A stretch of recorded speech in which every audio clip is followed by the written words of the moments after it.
Surround yourself with godly influence. Kaa na watu wenye watakusaidia. Usitembee na watu wanaweza kuua.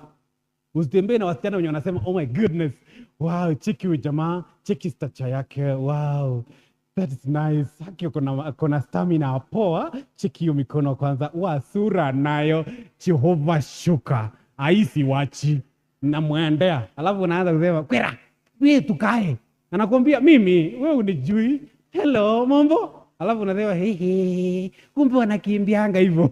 Hata wewe unaanza tena kesho, hello. You will be influenced negatively. Wavulana, ukae na mvulana mwenye anasema ja. Akishaona msichana anapita hapa na anasema wow. Iya. Wazi cheki na anakuonyesha. Mpaka anakuambia we cheki. Yeah. Ikurada.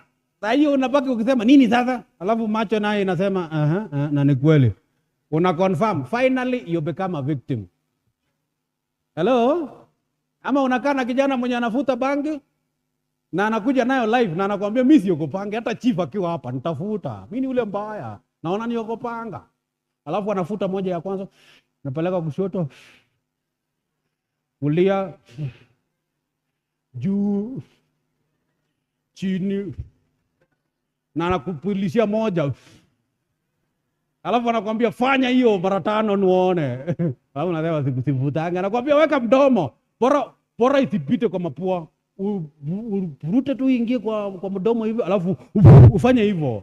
Haiwezi ingia ndani. Unajua yangu wakati nafuta nawachilia ingie kwa lungs na ingie mpaka kwa mapua ndani, ndio natolea mdomo na mapua. Sasa yako toa tu kwa mdomo. Alafu unasema ni kweli.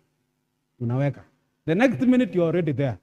Ama utembee na wasichana wenye wanakuambia hehe, hatukunywi lakini we'll take a soda. Kidogo anasema situlete moja tugawe to mix na soda. Mwaga kwa yako kidogo na mimi nimalizie.